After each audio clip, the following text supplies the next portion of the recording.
it didn't work out that way. But God met our needs, just pure and simple. And that's what I was praying for. And we should close here the next 2 weeks. Recording. Excellent. All right. Well, welcome everybody to a slightly different format of Intro to SkyGlass. I'm going to be doing a little bit differently. Hopefully, I'm probably not going to be able to, but I'm going to try and keep it to a little bit over an hour. The other intros went a little longer, and it's a little taxing on me. If you do want the sort of deep, intro to SkyGlass, there's I think 4 of them now that have been recorded or up on YouTube. So format that for today is going to be a little bit different. Let me share my screen and we will get into it. First off, can everybody see my mouse okay as it moves around? That's first check. Good nod there. Okay, great. So the other thing I want to do here, hold on a second. I just need to reformat so I can see everybody. Great. For those that don't have your camera on, it's very helpful for me to see your face. So if you turn your camera on, that will be great. Mike, I can't see you with that cool backdrop, but I do see it. So I'll ask for interaction. You can raise your hand, give me a thumbs up, thumbs down, whatever. So okay, so mouse movement is okay. Let me close the settings there. Good. All right, and the agenda for today. So we are going to talk about the user interface in pretty much detail, how to move your mouse, how to do all the what all the elements on the screen look like and what they're for, all that kind of thing, how to move your camera and all that kind of thing. We'll talk about military mode and standard mode and the differences between them. We will and loading traffic in both those modes. Important to standard mode, how to change your home location. We'll cover that. We'll talk pretty much in depth about traces. I'll cover that pretty well. The type list panel and the watch list panel, I'm just going to do a very, very quick overview. That's going to be the one thing that I didn't do, or I'm not going to do today, which I did in the other ones. And then new topic for today is how to tune your interface for best results. There's a wide variety of computers out there and capabilities. And so, and it's not hard to get SkyGlass, asking too much of it. And even on the best, gaming computers and all that kind of stuff, it'll really slow it down. So throughout today, I'm going to talk about, how to keep your interface and the load levels to a degree that you can have a good, snappy, good experience with SkyGlass. And of course, always Q&A is available at any time. Feel free to unmute yourself, interrupt me, ask a question. Questions are great. They do a lot to inform me on how to build new, find the pain points, build new features, improve other things, all that kind of stuff. So please feel free and don't hesitate. All right. And so what we're not going to cover, I'm not going to do onboarding basics, creating a username, all that kind of stuff. You can watch another intro for that. I'm not going to cover the watch list in detail. I did do a deep dive on the watch list, about an hour and a half or 2 hours on that. So definitely check that out for the full functionality. And of course, not going to cover any of the advanced features like time travel mode, doing flight history reports, the database. Again, all these we've done deep dives on. So there's some great information out there if you want to go into those. And then I'm not going to talk about the preference panel other than just one little bit. So there we have it. Any questions before I get started? Welcome, BCM. Thanks for turning your camera on. Hi, Kim. Welcome. Awesome, guys. Okay, any questions before we get going? I like questions too, because then I can take a drink and give my voice a rest. So I'm selfish, so please ask questions, guys. All right. Okay, so let's get into it. So when you start up SkyGlass, there's a few things that are on by default. You're going to drop into military mode, which is the default, and you'll see a few settings here. The vertical sliders are present. You'll probably not be in auto. Actually, if you're in mil mode, you're going to be in auto refresh mode. So you're going to see this first little thing, the refresh slider. And if you've hovered around, on the top right, you're going to see some aircraft detail, et cetera, et cetera. So camera basics, how to move the mouse around or your camera view. David, you'll appreciate this. I had about 20 years running my own animation studio, boutique studio. And so working on movies and that kind of stuff. So I have a very camera-esque, like dollies and all that kind of fun stuff. So anyway, so I'll refer to it as a camera. It's basically your point of view inside of SkyGlass. What is very different, obviously, is that this is a 3D environment. So it's not just one more axis of control, it's actually complexified. It's like 6 things you got to realize that's going on here. So I'll try and talk about the camera in detail now. So the left button drag is going to be your translate. Okay, that's sort of, what you're used to on the other, any other 2D platform. Click and drag to move it around. The right click is where it gets fun. That's going to rotate your camera in all 3 degrees. There is a limit on the top side, so if you scroll, pull down, it's going to rotate you to sort of a top view, and it's going to rest you at sort of 90 degrees. And you can get up underneath the map, and when it goes away, you'll know that you're kind of looking up through the skirt of the map there. The main thing to remember, though, when you are moving your camera around, the other thing is your scroll wheel will move the point of rotation in and out. Okay, so if you've ever seen a camera dolly and a camera rig work, there's this sort of, you got your home location where the anchor is, and then you rotate around that. If you scroll out, your point of rotation, you'll get this kind of nice wide pivot. If you scroll in, it's obviously very tight. If I scroll in all the way, you'll see there's this little purple target on the screen. That purple target is your center of your camera at all times, and it's going to be in the center of the screen the whole time. If you're zoomed out, it may be very small, you won't be able to see it, but it is present at the center of the view at all times. Okay. I have a question. Yes, sir. Go ahead. Real quick, if you're approaching this from using it on, say, a laptop and you don't have a mouse, and Yes. I'm actually on a MacBook Air right now. Perfect. What would you be using? Okay, so if you hold down, so one more piece before I will answer that question, and I'll talk about iPad as well. So in addition, the other camera movement that you can make is up and down. You can elevate and descend the camera. So there's a couple of things to do if you don't have a traditional mouse. If you got a trackpad or something like that, you can use keyboard controls. So for all us old doomer gamers, the WASD is your translate. So I'll do that now, up and down, right and left. Your arrow keys are the rotation. Okay, and the Q and E key, which are just straddling the W on the WASD format there, that will raise and lower. Okay, so that's how you can do it on the keyboard control. If you hold down the control key and left click, that will give you your rotation. Okay, Option drag will do your elevation. Okay, and for those on tablets, iPhones, smart tablets, iPads, things like that, the 1 touch can move just like normal. 2 touch pinch zoom will be your scroll in and out. 3 tap up and down is going to be your elevate and lower. And to do the rotation, there's a 2-step process. All you have to do is minimize your user interface on this bottom button and the main button stack. Okay, and then tap anywhere in this sort of bottom right-hand quadrant, and it will reveal an on-screen joystick, and then you can use that to rotate around. Once you raise your finger, it'll go away, but it'll pop back up as soon as you tap anywhere on this lower right-hand side. Again, when the UI is minimized. Yes, sir. Go ahead. Does that also handle the tilt up and down on the No, iPad? that is only the rotation, the tilt. Right. Okay. So yeah, the 1 tap is the move, and you can do that when the UI is happening. For 1 finger, 2 finger, and 3 finger all work.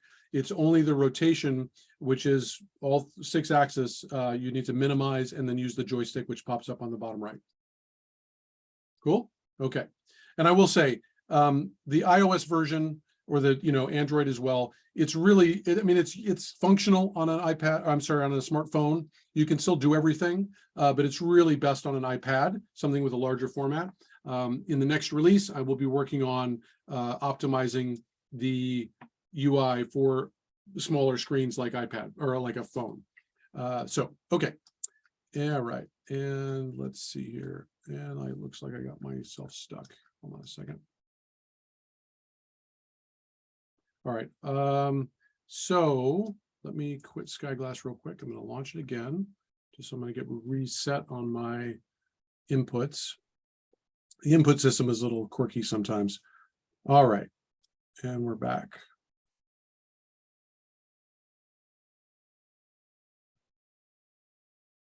All right, hold on one second. Let's get that thing some time to refresh here. Okay, good.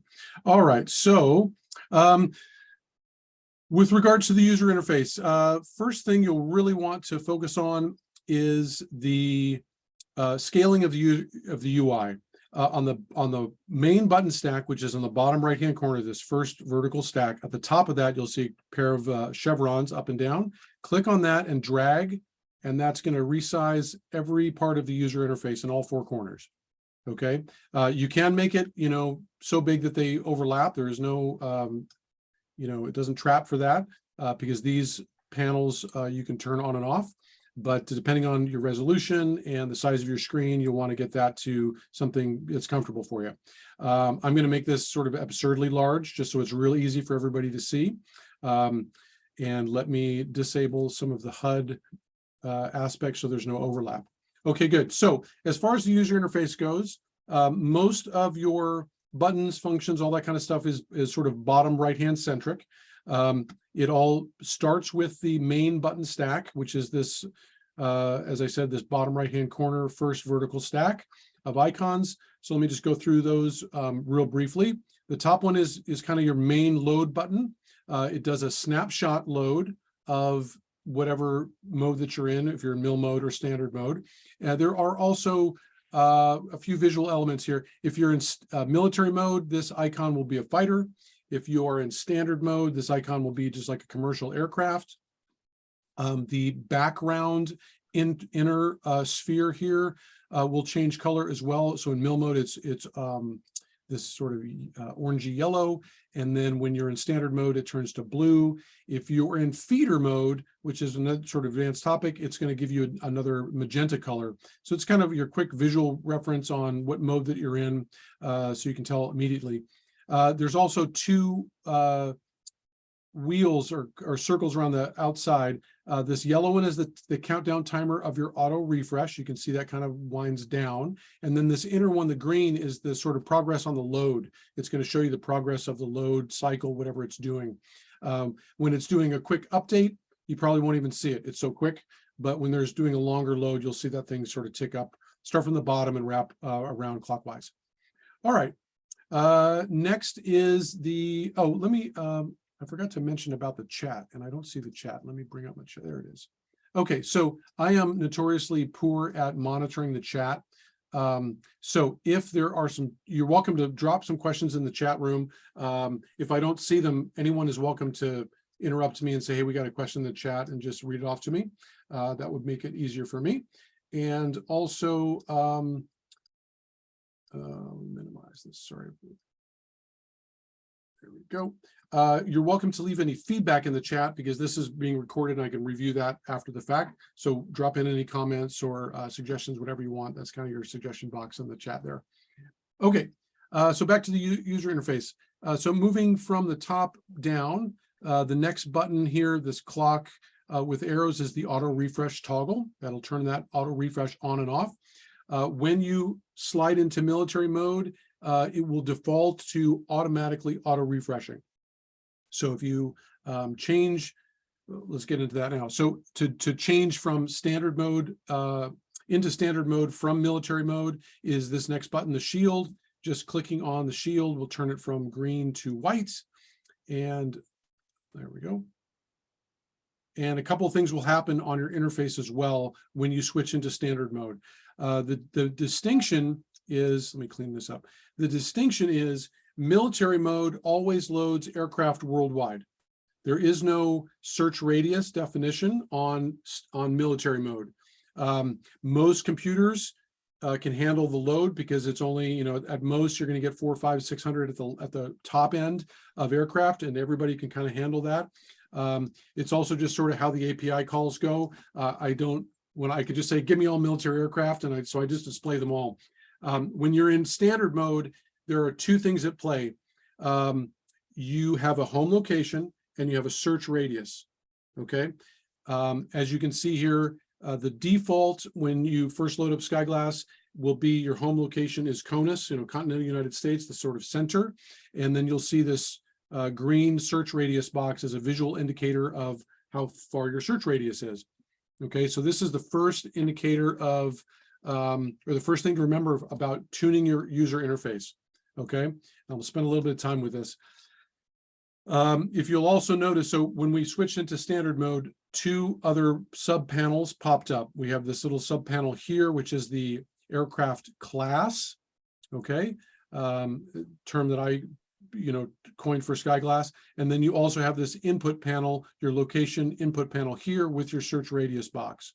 Okay, if you want to change your home location, you click here and enter in pretty much anything. You can put in a airport 3 or 4 letter identifier. If it doesn't pop with a 3, go to the 4. Add a K if it's a USA airport. For example, if I put in SFO, San Francisco, that will pop. Others, smaller airports like JYO, that probably will not pop. That is a Leesburg, Virginia. That's where I used to be based. So you put a K in front of it, hit enter, and then that'll pop, usually be recognized. This input panel is kind of a natural language input. You can put in a city name, you can put in a state name, country name, anything like that. You can put in the street address. You can also, like I talked about the airport codes. Somebody want to drop in a location where you are, just like or you can put in a zip code will also work. So without doxing yourself, somebody give me a home location, and I'll use that as an example. 19311. 11311. I'm sorry, 19311. There you go. All right, excellent. So we're up in Maryland. Delaware? Where is that? Pennsylvania? Oh, you're in Pennsylvania, you said. Okay, so perfect. On the edge. We'll use that as an example. 40 miles from the big guy's house in Delaware. Okay. So we have a lot of no-flies. We've had 2 intercepts with afterburner to escort probably an unknowing aircraft out of the area. Kind of cool. Okay, awesome. Well, we'll use that as our test bed here. So with the aircraft classes, let me explain those. So basically you have military aircraft, which we're all kind of familiar with. There are masked aircraft, and a masked aircraft means that it is enrolled in one of the 2 programs for the FAA, which basically it puts them on a list that get filtered out of the public-facing, aircraft location services like SkyRider 24 and all that kind of stuff. If an aircraft is not flagged as military or masked, then it's going to default into the sort of standard category. Okay, so standard is going to be everybody else, all your commercial aircraft, all your Cessna 172s that aren't part of the masked system. Everybody else is going to be in the standard class. I mention this because I go over this in excruciating detail because there are so many aircraft in the standard category. If you have that on, you'll want to keep your search radius as low as you can, as low as is meaningful for you to do your job in SkyGlass. Okay, so as an example, I'll just keep this at like 50 miles. 50 miles. I have aircraft standard. I have all of them all right now. We have standard mode. I'm sorry, standard class, military class, mask class. This last one is emergency class. Any aircraft can be an emergency. That's when they declare an emergency, then they're filed into the FAA system as emergency, and so anything can become an emergency, and that has some special handling for inside SkyGlass. We may encounter that today, maybe not. Anyway, so I'm going to go ahead and just do a snapshot load, which is the big button on the top right, top of the main button stack. And you'll see we've got, just in that 50 miles, we've got 129 aircraft. All right. So while we're here, let me talk about a couple other things. So the real cool part about SkyGlass is that obviously we're in 3 dimensions. And so the first big innovation is this first on the right-hand side of the 2 vertical sliders, what we call a height adjustment slider. And basically this just stretches and squishes all the relative position as far as altitude goes of all the aircraft that are on screen. Okay.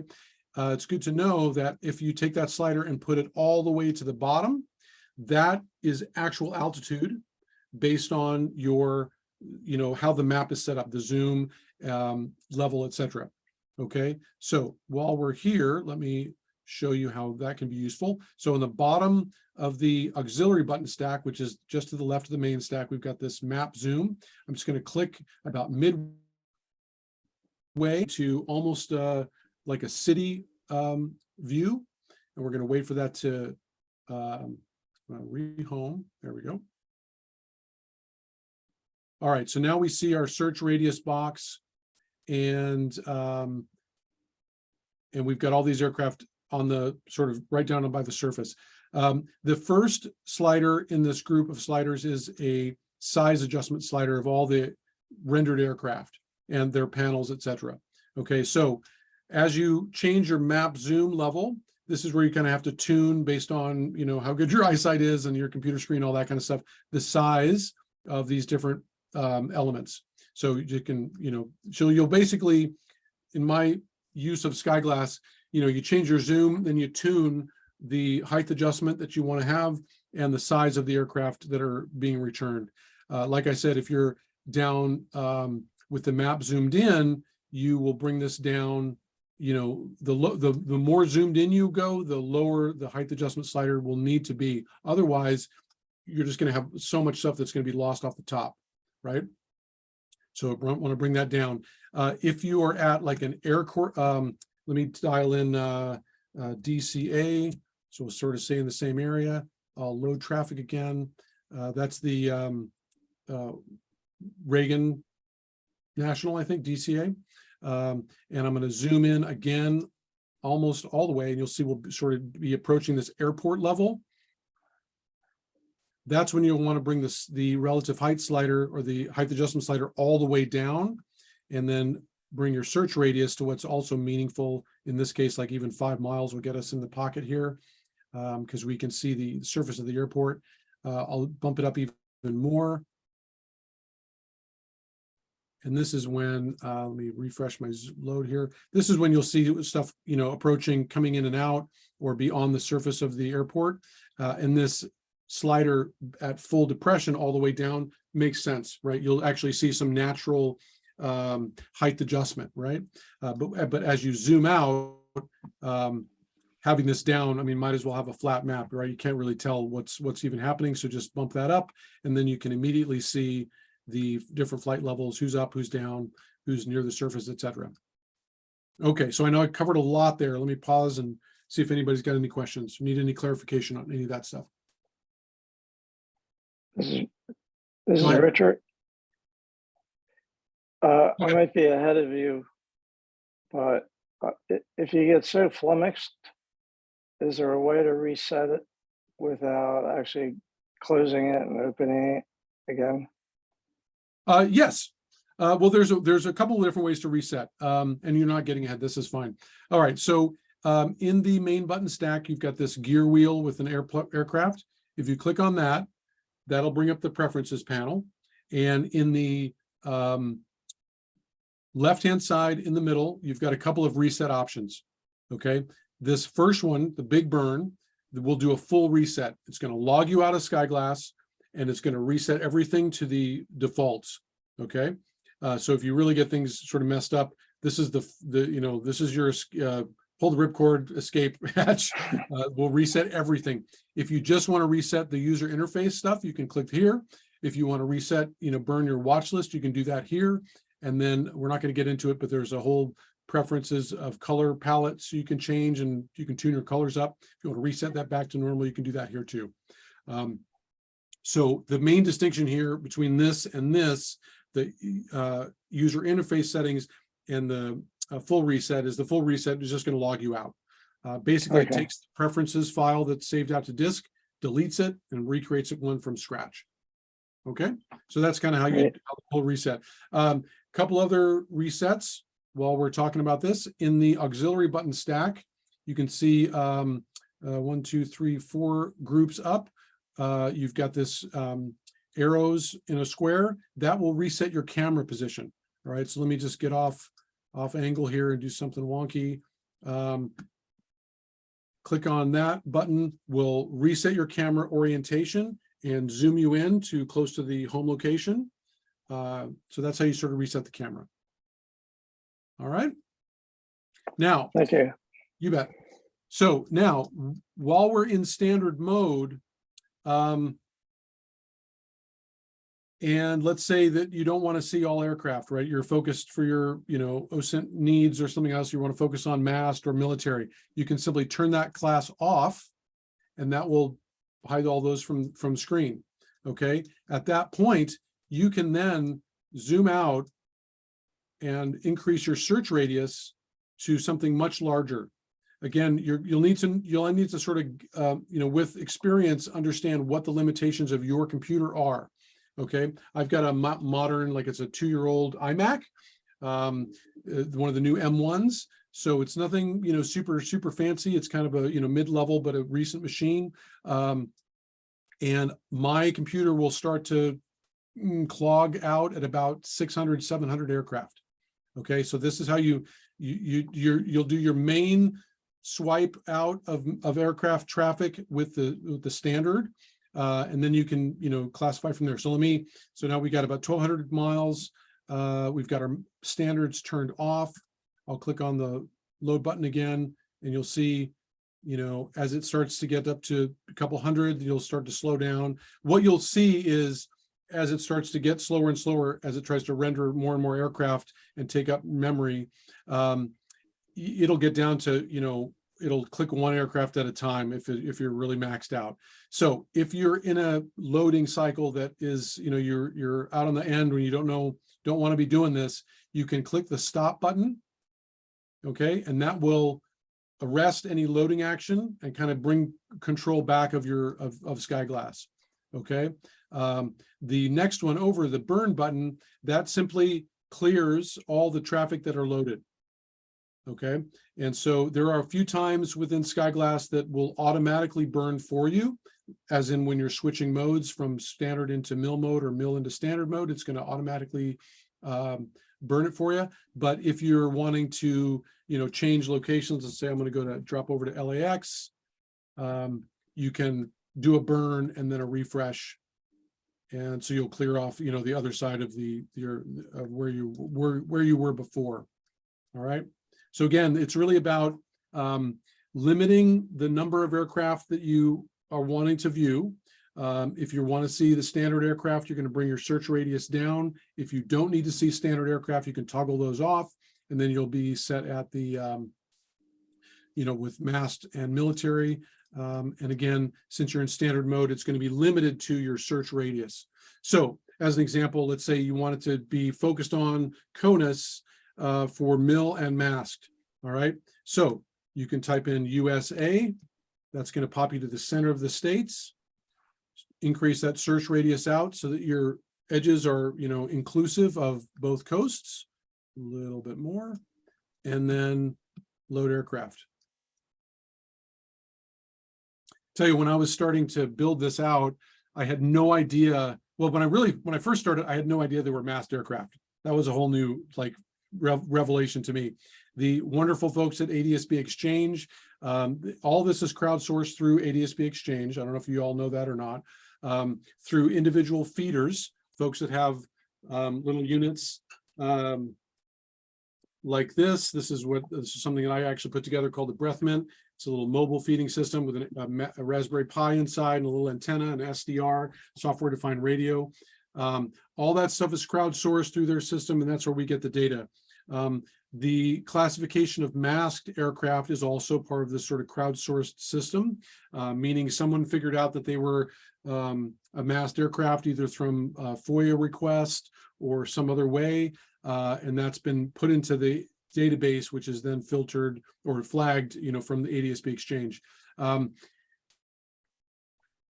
talk a little bit more about that, just to give you some background, the two programs for masked aircraft are what's called PIA, PIA, and LAD, LADD. The LAD stands for Limited Aircraft Data Display. You can search on that from the FAA. And that's really the major program. 99.9% of the aircraft that are masked are going to be part of the LAD system. PIA is a privacy indication, something like that.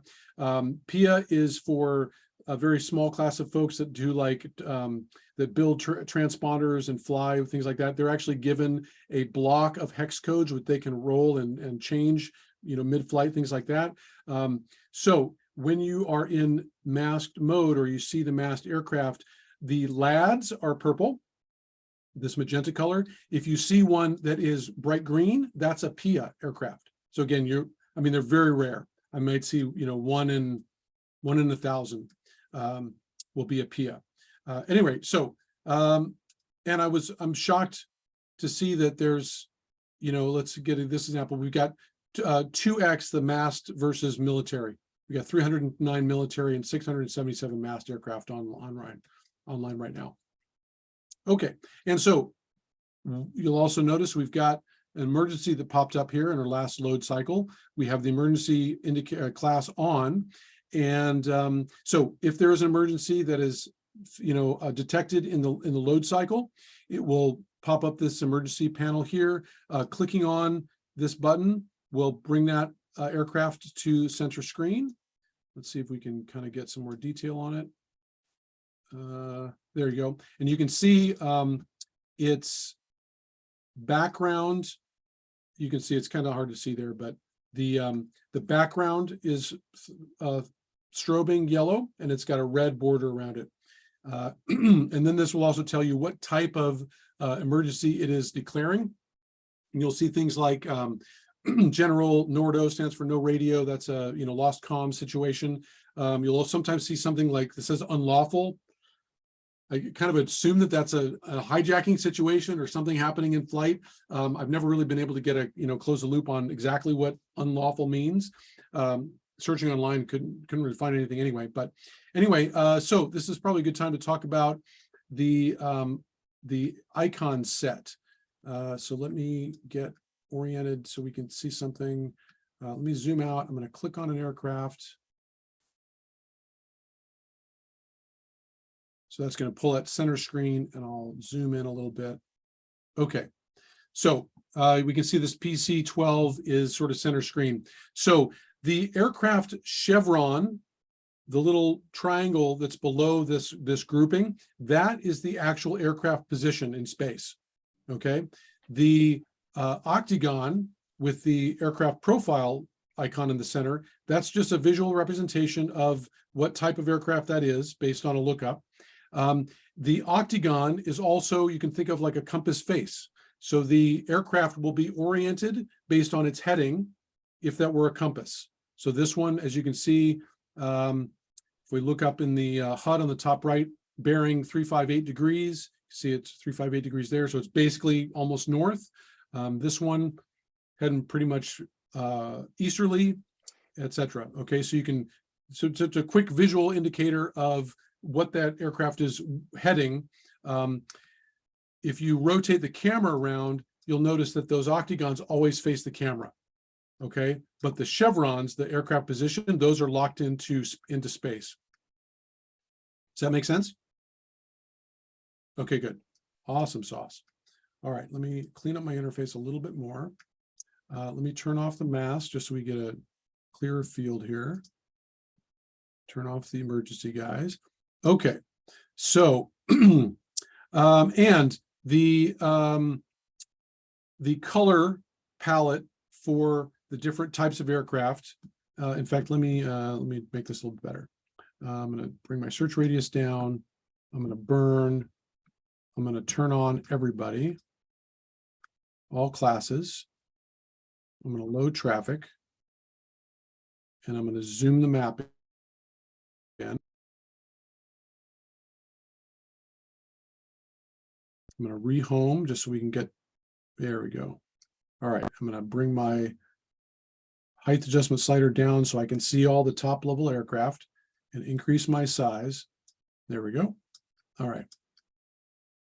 So when you do a map zoom change, this is the kind of stuff that you want to just do a quick tuning of to get everything sort of in the pocket for based on what you want to see. Okay, so where was I going with that? Oh, color palettes. So as you can see, the military are will have a yellow icon and an orange border. Normies will have the sort of light gray background with a blue border, and the massed aircraft will have a sort of purplish background with a magenta icon and a purple border. Okay, so anything, and you'll see there's a little, like this one is a little bit different. It's got a red border around it with a little bit more of a opaque background color. That is because this aircraft is on my watch list.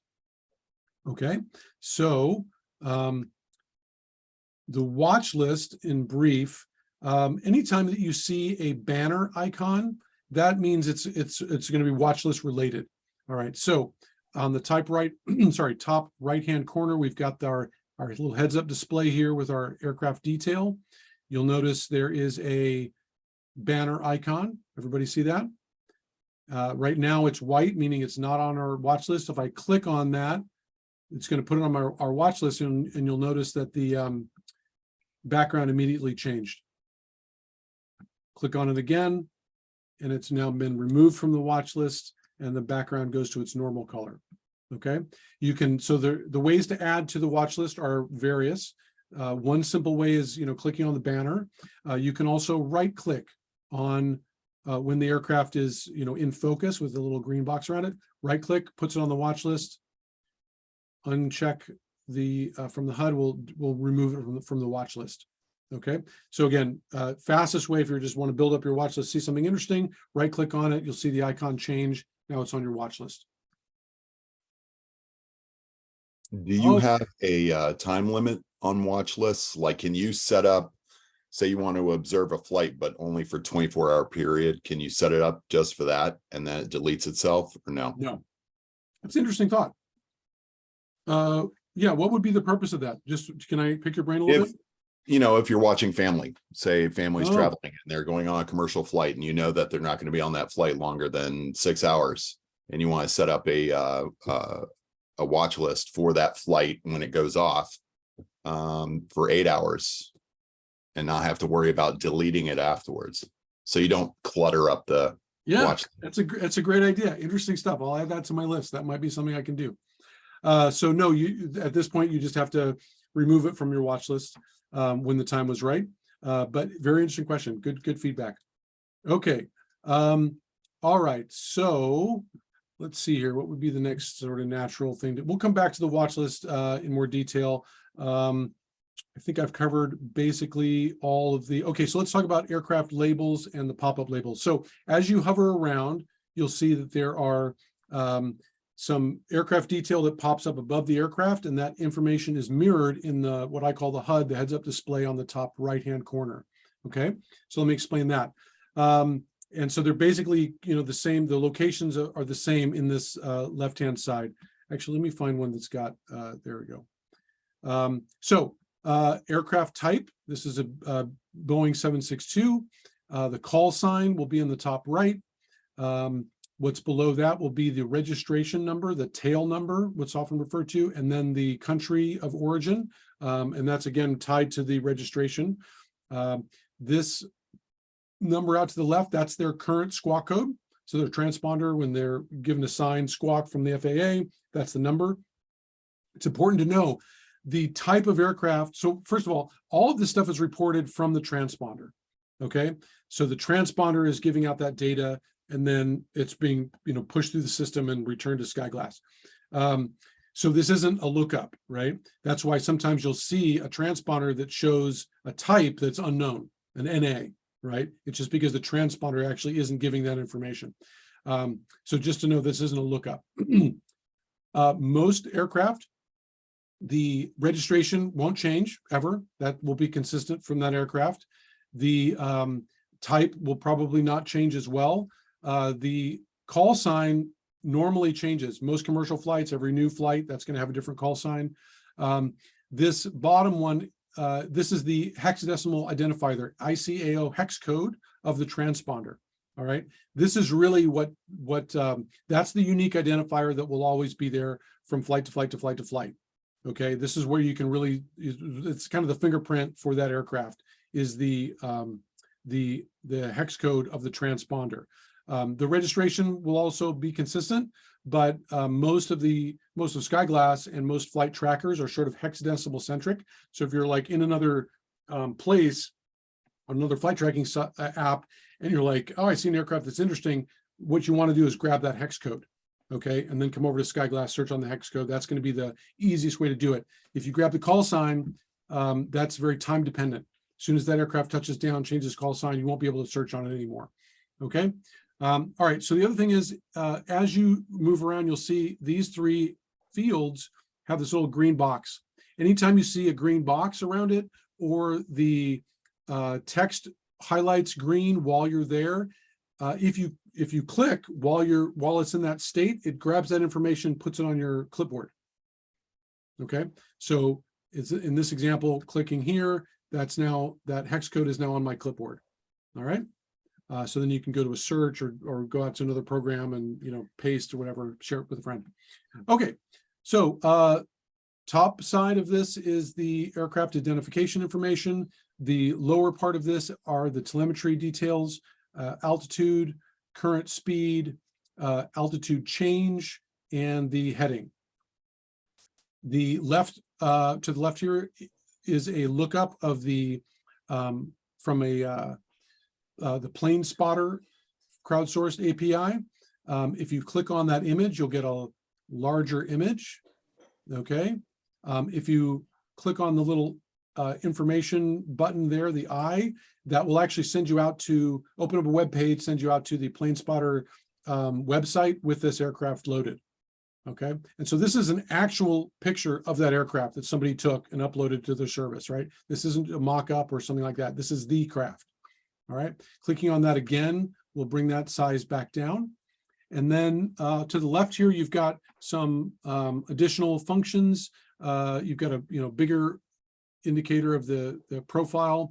Put it on the watch list, click on there. If you want to do a flight history report, click on this button. These lower three bring up subpanels. Let me make this a little bit smaller so you can see it. Bring up some subpanels of the aircraft data. So this first one will give the manufacturer and the more extended type code. So this is 737-900 by Boeing, this B739. This is a lookup. And then this next one will give the more precise location. So it's actual latitude and longitude out 5 degrees. And then this is a lookup of its vector to the nearest metropolitan area. All right, so this, in this case, 8 miles. Let me get one that's got a good direction on it. There we go. 12 miles east south. Oh, well, you can see it moves around. We've got a distance in miles, a vector direction, and then the nearest metropolitan area, and then the local time of that position. All right, based on their this isn't UTC, it's their local time. All right. Let's see here. Oh, so the other panel, and if you can turn multiple of them on, but that's not good English. You can turn on more than one, and they'll gang up and drop down. This second one, the tower, let me turn it off, will show some deeper information from the transponder, such as what sort of mode it's in. You'll see if it's in mode S or an ADS-B. It'll give the category of the aircraft and then a lookup of that. So in this example, large aircraft, that many pounds. And then sometimes you're going to get some information about the nav mode. Let me see if I can find one here. basically it'll tell information like, does it have autopilot? If it's in, does it have TCAS, some other information about that? Like, there we go. We've got one that had, where was it? There we go. It's got autopilot and TCAS. If you're familiar, TCAS is like a traffic warning system. And then this last one, RAD-C, this means radius of containment. And so basically that tells you the position confidence of that signal. Okay. So, and it's in meters. So there's 186 meters. So that's like, what, 600 feet-ish. So the confidence of that position data at that time is in that range. Precise stuff will be, closer to 17 or 75, sometimes even 15.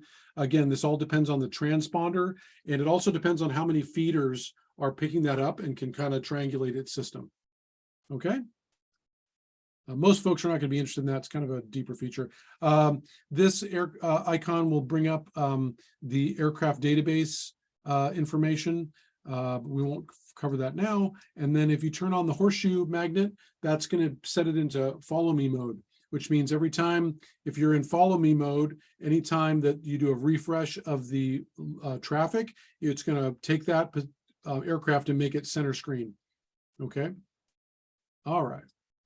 Now, and if you want to close the hub, this is meaning turn it off, this button in the top right-hand corner will turn off the HUD, and you'll only get these pop-ups on top of each aircraft. So if you want to clean up your interface, you can turn that HUD off. Okay, so while we're up in this top right-hand corner, this is the readout of the aircraft numbers, meaning how many were in the last load cycle, all told, how many are showing on screen, meaning how many have been rendered based on the settings, right? So if I turn off the standard aircraft, you'll see showing is now dropped down to 52. And then we'll give a breakout of what the counts are, military and masked. And then also this on screen, if you zoom in, it's going to tell you exactly, let me get to one aircraft. It's going to tell you how many actually are on screen. So like if I limit my view, we can see there's only 10, 14 on there. Then we back up to see everybody, and now these matches, or the numbers showing and the on screen are going to match. Okay, so a little pro tip: when you're in military mode and you're zoomed way out on, but we're looking at CONUS, this is kind of how you can get your CONUS count, right? So let's wait for that to load. I actually built this feature just for Monkey. I added the on screen just so we could get an accurate count of like, oh, what's over CONUS at the moment. Then you can look at this on screen view. But notice if you kick it off to the side, and now we can kind of see Europe in the far background, that's going to be included in our on screen count. Okay, but it does, do that count quite quickly based on only what is on the screen at the moment. Okay. And then this, the last one here. So we're in auto refresh mode. If you have you see this little broom icon, this is what's called the sweeper. That basically will remove an aircraft that has not been updated in the last 3 auto refresh cycles. Okay.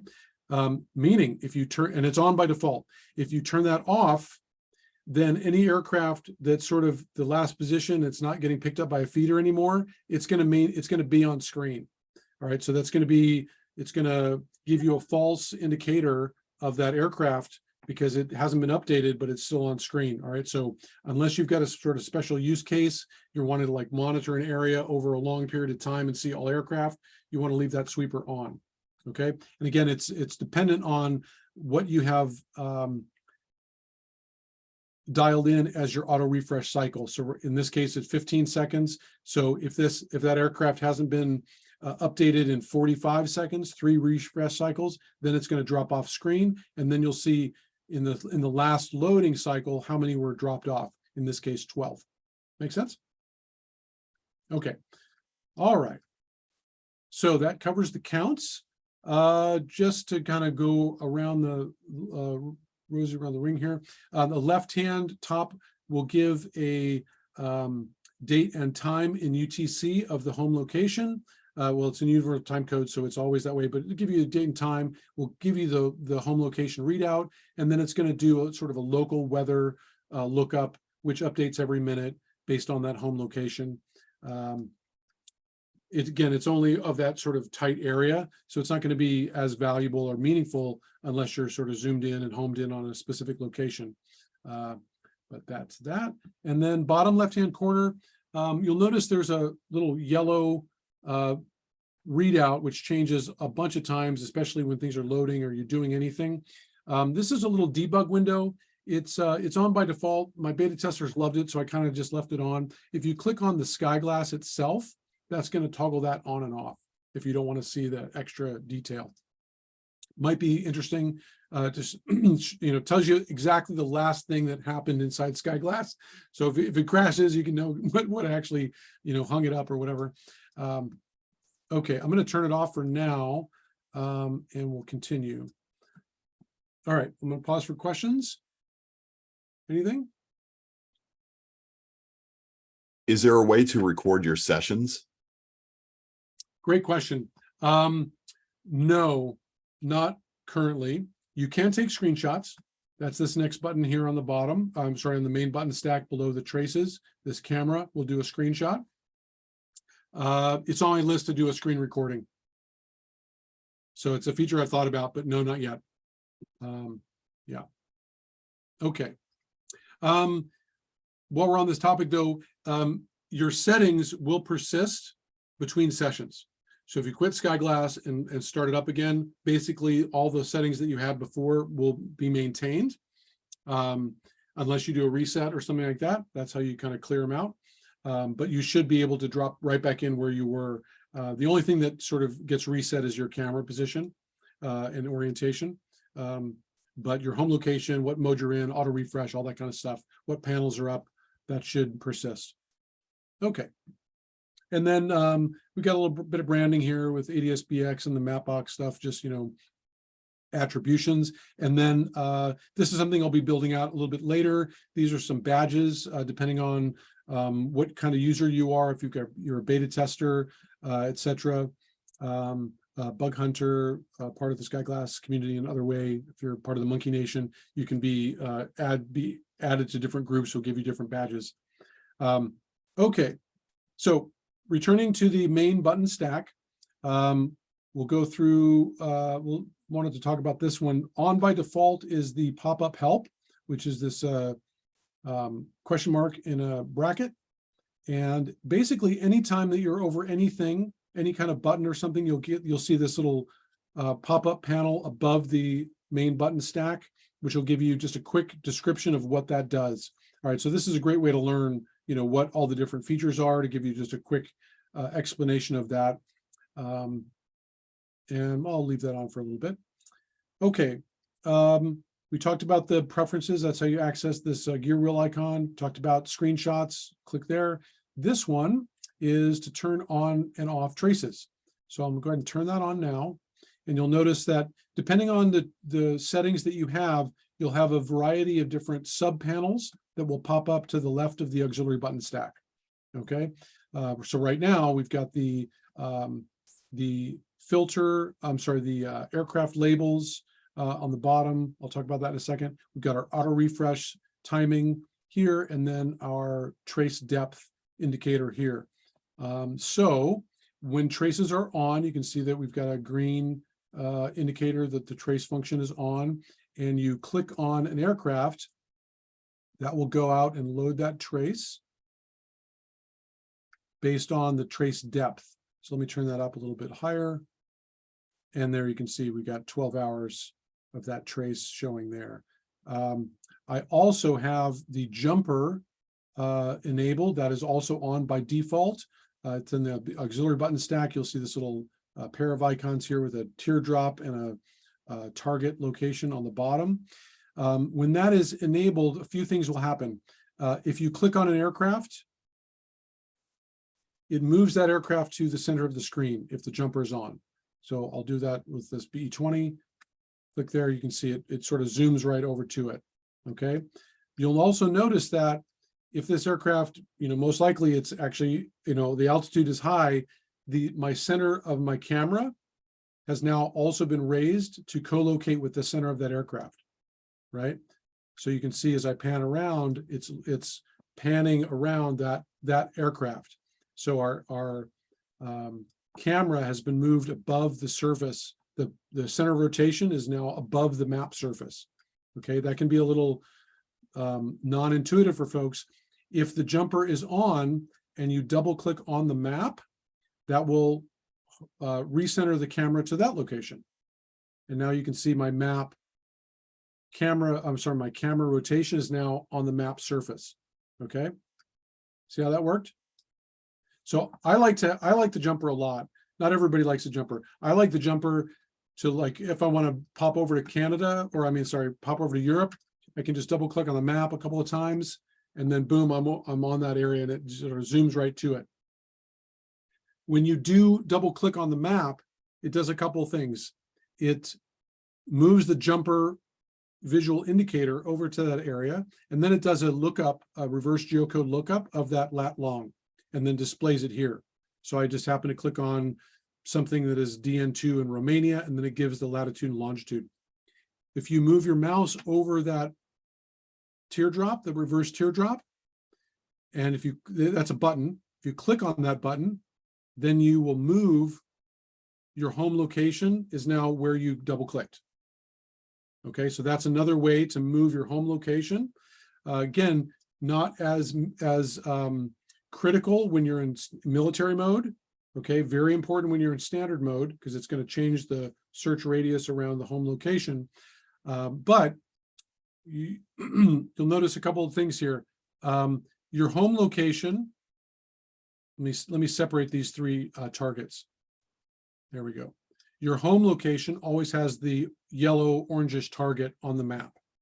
Your camera, which we've talked about before, that's the purple target, which is always going to be in the center of the screen. And then the jumper is wherever you double clicked last. Okay, so you'll notice as I double click, jumper is there first, and then the camera moves over to it. If I then click on the button, now we've got all three of those targets co-located. Does that make sense? Okay, so again, just visual indicators of where you're homed. And if you're curious, like, what is this? Click on it, and then it's going to give you a reverse geocode lookup. And this is incredibly precise. If your map zoom is zoomed in to like a street level, you click on a corner, it'll give you the address. All right, so that you can zoom in very, very far using the map zoom here and do some cool stuff. Okay, so that's the jumper. So again, the jumper has a couple of different functions. It has this little double clicker on the map, and then it toggles if you click on an aircraft, if your camera will move to that aircraft or not. If I turn off the jumper, then these clicks are only going to do functions like, paint a trace if it's available, etc. All right. So like this guy is not, it could be still loading. Let's see if we can get, oh, there it goes. Yeah. So traces are recorded every 5 seconds. The position of that aircraft is at this level. We can actually get more detailed than that, but that's not implemented in SkyGlass yet. So think about this though, like a 12-hour trace will have more position data than all of the military aircraft currently flying, right? 12 hours at every 5 seconds, that's a lot of data. So sometimes it takes a little bit of time to download and takes some time to crunch and render. If you change your trace depth, this will automatically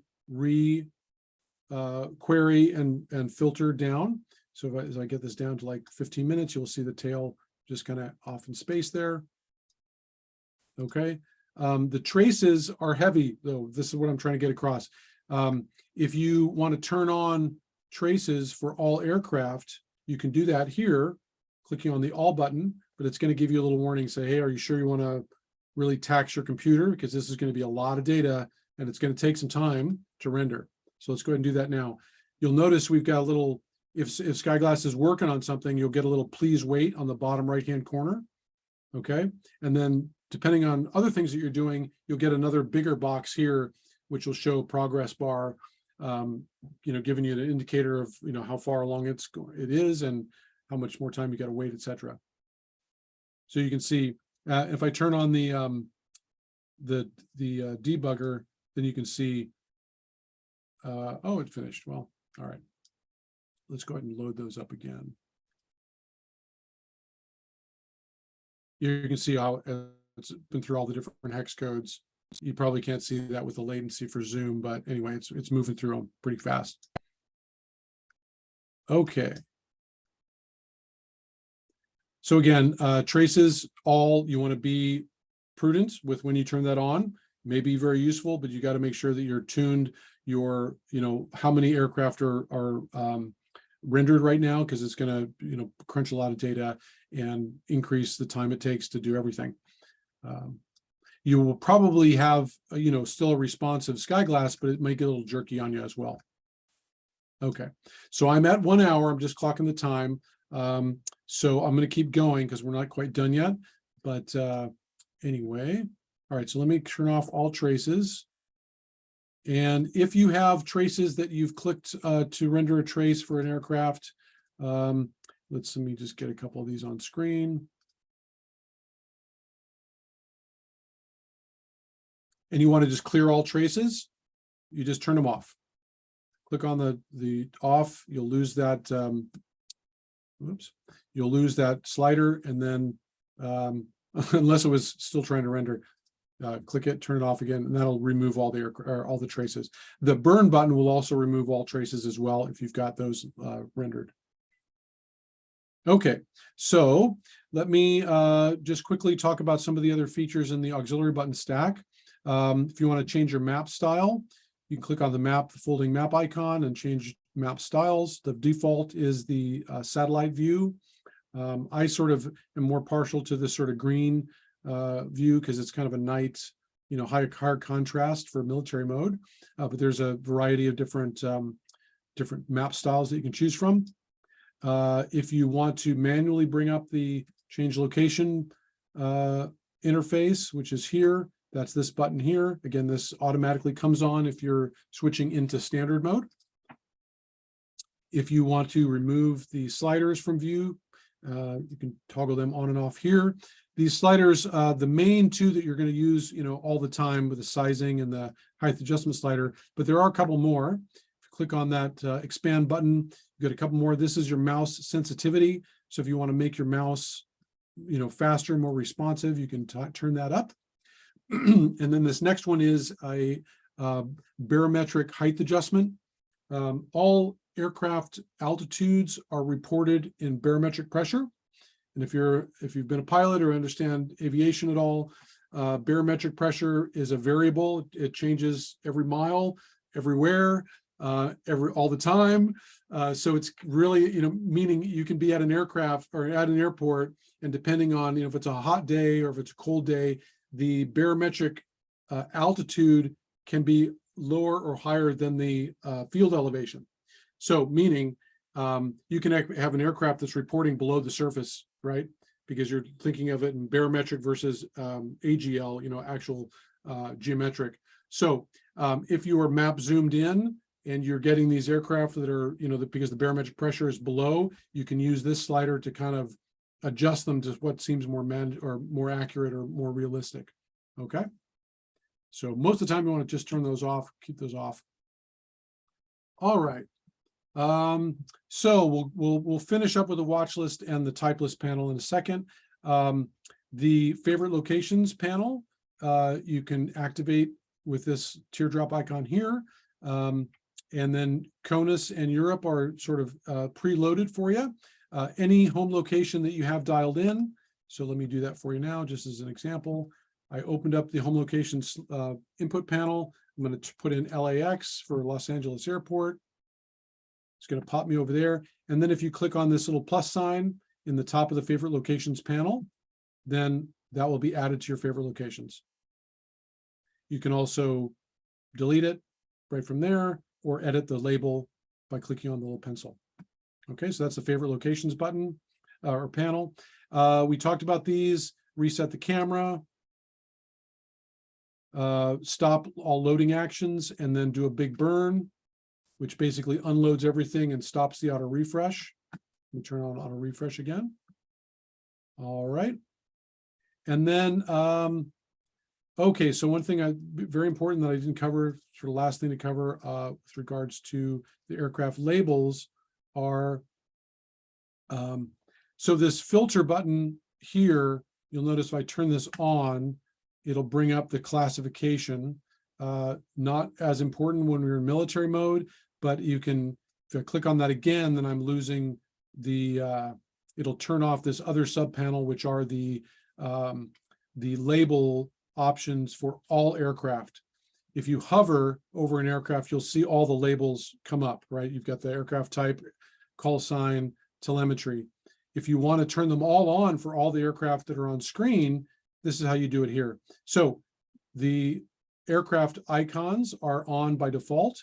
You can turn those off and just have the chevrons. Okay, again, those are the aircraft positions.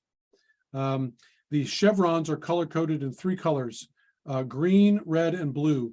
Green means it's climbing, red means it's descending, and blue means level flight, sort of teal, light blue, level flight, okay? So let's turn those back on, and I'm gonna turn the sizes down a little bit. So I like, because I can't recognize some of these icons and what type they are, so I like to turn on just the types and look at the mil ops in this way with our height adjustment slider up, and you can kind of see, oh, here's all the T-38s, the refuelers, the K130, K35Rs, etc. Okay. You can also turn on all the call signs and all the telemetry. Again, this gets real muddy, real cluttered, depending on your settings, the map, zoom, etc. So you may want to adjust the sizes of things or turn off other pieces. Right, here's just looking at call signs. Make sense? All good? Any questions? I need a drink. Quick Okay, question great. from Richard. Yes, sir. Sorry. In the, on your map, the far left side, the bottom, like over, no, I'm sorry, up on the, over California. Mhm. There's like 6 or 7.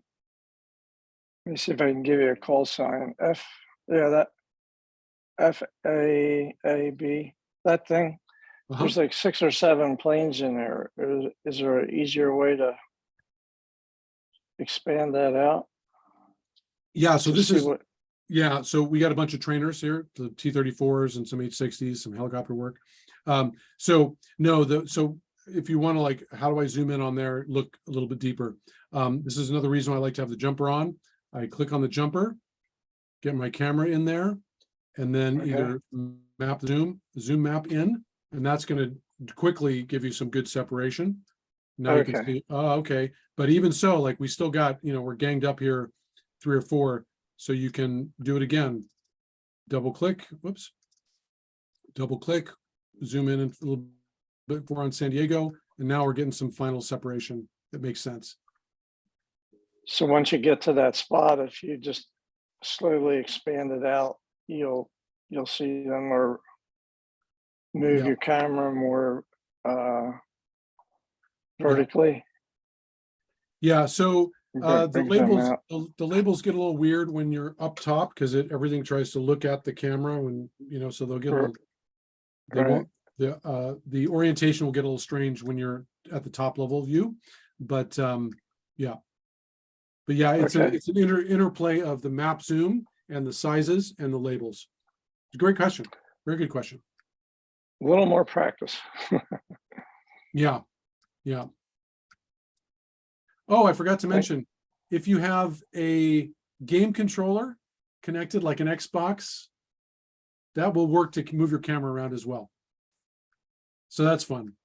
Anyway, okay, so let me back this out. Great question, by the way, Richard. All right, so I'm going to zoom the map zoom out. While we're here, the map zoom button in the center here, if your map tiles look a little weird and they're sort of flash, it's a bug with the map system. That's a plugin for SkyGlass. Clicking on this button in the center will basically clear that cache and reload all the map tiles, and you get a nice pristine map. Sometimes when you bump it up or down using this, you can get that effect. You'll also notice I don't ever click and drag this map zoom slider. I mean, I don't drag the handle. I click where I want it to be. That's a more effective way to do that. I mean, you can do it, but because the map takes so much time to load, it's not going to be very effective as a user interface issue.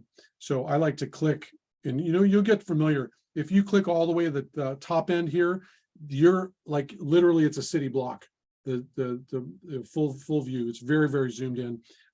This all the way backed out gives you pretty much the whole planet, right? You're even wrapped around. Okay, so for me, I kind of like a continental, view. Oh, here we go. Here's a good example. See how funky those map tiles got? So just click on the reset, and that's going to dump the cache and reload them. Now you got a nice clean map. Okay. Okay, so before I do the last segment, which will be the type list and watch list in brief overview, any questions? Ooh, my throat's getting raspy. Okay, moving forward. All right, so in the auxiliary button stack in this group here, we've got the type list panel and the watch list. Let's turn on the type list first. I love this feature. Very, very fun. Basically, it does a roll up and a count of all the different aircraft types that are being reported in your last loading cycle. And it's going to rate them or organize them by count first. So as you can see, we've got all the Tex 2s counted 64. We've got a 55 NAs. Ooh, that's a lot of C-30Js. Interesting. If you click on any single entry, you'll notice the entry will turn blue. Let me make this a little bit larger. You'll also notice that the sort of automatically adjust based on, the size. But the button will turn blue. This means you're now in isolation mode of that type, and all other aircraft have been removed from view. So now we're just looking at the C-30Js. And you can do multiple of these. Let's bring up the K-35Rs and C-17s. All right. And I'll turn on the type panel so you can see those as well. Right. So if you're, a monkey-nator, I'll make up a new word there. If you're in the monkey nation and you do this kind of analysis, right. So like, oh, where are the refuelers? AKA what are they refueling, right? You can see the activity that's happening based on the type of aircraft that it is. That was a quick indicator of like, open up the type list panel, find the type in question, isolate that, and now you can kind of, make your inferences based on the information. In the same way, C-17, C-130, C-30Js, these are transports, right? These guys are moving stuff, people and equipment. So you can look at that and then go, oh, let's turn on traces and make this a 3-hour. And then you can also activate traces by type. That's this little icon here on each button. So let me do that. I'm going to turn on the traces for all 3 of these types. And we'll wait for that to render and load. I'll turn off the labels.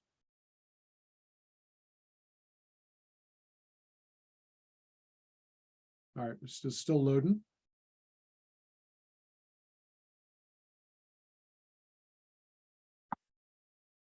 Boom, there you go. So now you can get a quick visual indicator of like, I see where things are being moved, coast to coast, et cetera, et cetera. You notice we've got some color variation in the traces, okay? You'll also notice that there is a corresponding color swatch for each trace. The traces are type specific, and you can change these colors, all right? So let's go to the C-17s. If I click on the swatch, it's going to bring up this little color picker, and then you can pick the start and the end. And so that's 2 moves. I click on the the big color bar to pick the color. And then I click the button to choose whether there's a start or an end color. And then you've got a little preview bar on the bottom, which shows what it's going to be. And you'll also see that they update it on screen. Okay. The type, the colors are randomly assigned when you first download and open up SkyGlass. So everybody's going to be a little bit different, but you can go through and, colorize them as you like. I like to put all the transports in one color, the refuelers in another color. So then when you gang these things up, you can kind of see the visual indication. Last thing, and then I'll get a question for you, Richard. So the start is the oldest position. You can think of where it started flying. The end of that trace is the butt of the aircraft, right? So the last known position is the end color. Make sense? So if I change this, go green, you'll see these end up green and go off into an orange. Richard, yes, sir. Whoops, got that mute button. Still muted. There we go. Nope, still muted. There we How go. about that? I can hear you now. Yeah. Yeah, I apologize. You covered it. I was not thinking quick enough, and you went right over it. So No I problem. appreciate that. No problem. You can turn that color chooser off by clicking on the button. All right, so you'll also notice when we pull up a type, let me clean them up. I'm just re-clicking again on the button to turn that isolate off. So now we're just looking at the C-30Js. You'll notice another panel popped up here. These are all the aircraft, call signs, etc. Okay, clicking on any one of these entries will zoom the camera. And then you'll notice we also have some banner icons here. Clicking on this banner, we'll put it on your watch list. Okay. All right. So there are 3 modes in the type list panel, and the same thing is in the watch list panel as well. There's a isolate mode, hide mode, and then neither of those is sort of normal mode. Everybody's in normal mode here. Everybody's showing. If I do a left click, it's going to isolate. Clicking on it again with your left to turn that isolate off. If I right click, then you'll see it turns red. It's been removed from view. So it's been hidden, right? So another little pro tip, this is what Monkey does. We do a text 2, we remove the text 2s and the T-38s because those are generally trainers. And now you've got more of an operational count because we've removed those. Make sense? So now you can go do an on-screen count over CONUS and go, oh, we got a basic military operation about 225 up right now. Okay. And you can right click again to turn those off. If you want to change the ordering from the count into alphabetic, that's this button here.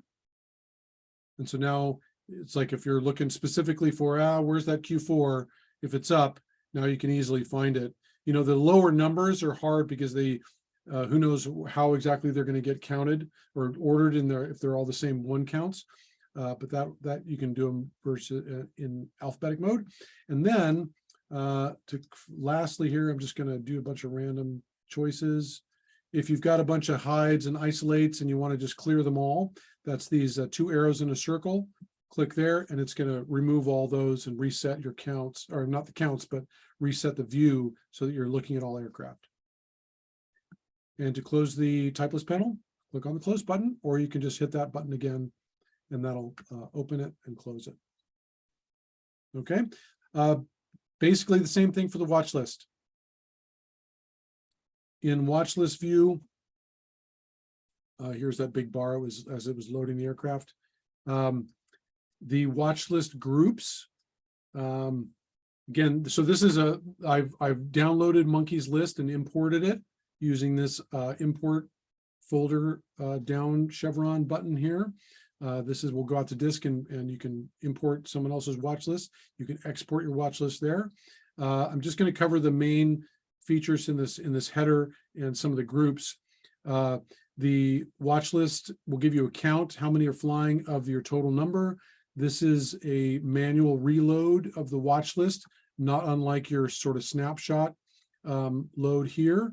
So what I'm going to do first, I'm going to burn, and that's going to turn off auto refresh, right? So now I've got a clear view. Since our watch list is open, it's going to go ahead and load the watch list. But as you can see, if I click on this button, it's going to do a manual refresh of the watch list. This is how you can turn the watch list, turn the auto refresh on just for the watch list, right? So if you want to be in like, hey, I want to be just in watch list mode, I don't want to care about any other aircraft, this is how you do that. Open up your watch list, burn all other aircraft so they're not showing, and then you can turn the auto refresh on for just the watch list, and you've got your own little counter here with your auto refresh slider. Make sense? Okay, so the last thing I'll cover, again, if you're into watch list, watch the deep dive, because there is a ton to cover in watch list. But let me turn off the auto refresh and just show you in the same way, you've got your toggles of hide and isolate. We've got our blues, and then if you right click, it turns red. We'll remove them from view. And then now just a couple more things. Right now, I have only flying aircraft showing in the header here. This is that icon of the aircraft profile. So you can see if I were to expand a list like these bombers that have no aircraft in it, there's nothing showing. If an aircraft group has an aircraft flying, it's going to be in this lighter orange yellow. If it doesn't have any aircraft showing, it will be this muted color. Okay. All right, so we went about 90 minutes. Still calibrating for my subjects. Okay, cool. Any questions? And I'm happy to stay as long as you want with questions. If you have anything you want to, any examples you want me to show, anything like that. Anything. Going once. Yes, sir. How do we find the downloads for the watch lists? How do you mean? You said that there's you've imported watch lists. How do we find importable watch lists? Okay, great question. So on so the Discord community, if you're familiar with Discord, there's a bunch of us there. There's a channel there that people share their watch lists. Monkey actually has his watch list that he puts out on his website. If you watch the watch list deep dive, I do cover that. I also just did a deep dive called Monkey Business. We cover that as well. Basically, you go out to his website, go into the shop, search on SkyGlass. You'll see there's a free thing that you can add to your cart and then check out. So again, it's free. And then you can download that list. It'll be downloaded for you at that point. And then here, you just click on this button to import, and it'll give you a question. Do you want to add it to your current list or replace it? And then it will bring you out to a file chooser, and you can just navigate on your hard drive out to where it's supposed to be. Thank you. You bet. In the same way, if you're one like, hey, buddy, here's my watch list, you can export it. And this is, we'll export into a text file in a JSON format. JSON is just a machine readable, based on this system, this database. And then if you have an iPad or a mobile phone and you've got SkyGlass running, you can't do this import export on your phone, but you can, from your computer, upload it to your account's little SkyGlass cloud. And these are these buttons here. So if you generate your watch list on your Mac or on your computer, and then send it up to the cloud, to the SkyGlass cloud, and then open up on your phone and then download it to your phone, and now you've got your same watch list. Okay, you can build your watch list on your mobile device and then send it up to the cloud and then download it on your computer the same way. But there's just no file import export on mobile devices, not yet. One thing to note, you can turn on secondary searches. Monkey utilizes the secondary searches a lot. Secondary searches they cast a bit of a wider net, I'll put it that way. Some aircraft, if they're in mode S, which is a different transponder technology or protocol, They don't get captured in these sort of batch queries that I do. So you can turn on secondary searches, which are, like I said, cast a wider net. Most aircraft are going to be in the primary search. The problem is the secondary searches have to be executed one by one. So if you've got a big list with hundreds of aircraft that are on secondary searches, it can take like a full minute or more to actually troll, go through the entire watch list.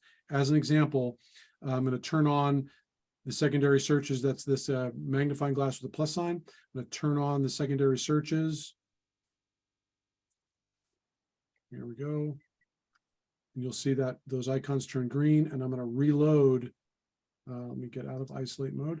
I'm going to reload the list, and you'll see. And we're waiting, and we're waiting, and we're waiting. It takes a long time to do these because I have to go out one by one by one by one, and just doing 58 of them, it can take a quarter of a second per query because I got to wait, and I can only do a few at a time. So anyway. And to clear all the secondary searches, you can just click on the, disable all secondary search buttons, and then the watch list will be quite snappy again. Make sense? Awesome. Okay, great. Any final questions before we go? Awesome. Thank you very much. It's You're very very welcome. informative and gives us an easier way to get our fingers in there. So Very awesome. helpful. Appreciate the feedback. If you have any feedback, you're welcome to drop that in the chat. Couple just closing notes. I'm East Coast time, and I'm on, at least 5, if not 7 days a week. Jump onto the website if you need any help, and there's a need help button on the bottom right-hand corner of all web pages. That'll open up a chat. You can reach me there. I'm pretty responsive. I wear all the hats here. It's just a one-man show. I'm an army of one. So I do all the development, all the website stuff. I do all the correspondence. So if you get a response in chat, it will be me. And I love interacting with y'all because that's where I really get all the ideas for all the future development and all that kind of stuff. There's a bunch of stuff coming in the next 2 releases. I am working on a spherical globe, which is going to be super cool. I'm also doing another interim update, which will have a bunch of improvements, some bug fixes, and some optimization. If you want to support the channel, if you want to support SkyGlass in a deeper way, I have some cool merch in the shop. You can see some of that here. I'm wearing my t-shirt. All that kind of stuff helps. You can also subscribe to my Patreon channel and just give you a little bit more extra month. That will help, keep the tanks topped off and in flight for SkyGlass. So again, thank you so much for being here. Really appreciate everybody's feedback and interaction today. Great to meet you all. And for all you veterans, thank you again so much for your service. Really appreciate it. Thank you. All right. Thanks for your time. Yeah, You thank bet. you. You bet. All right. Cheers, everybody. SkyGlass out. Stay frosty. There we go.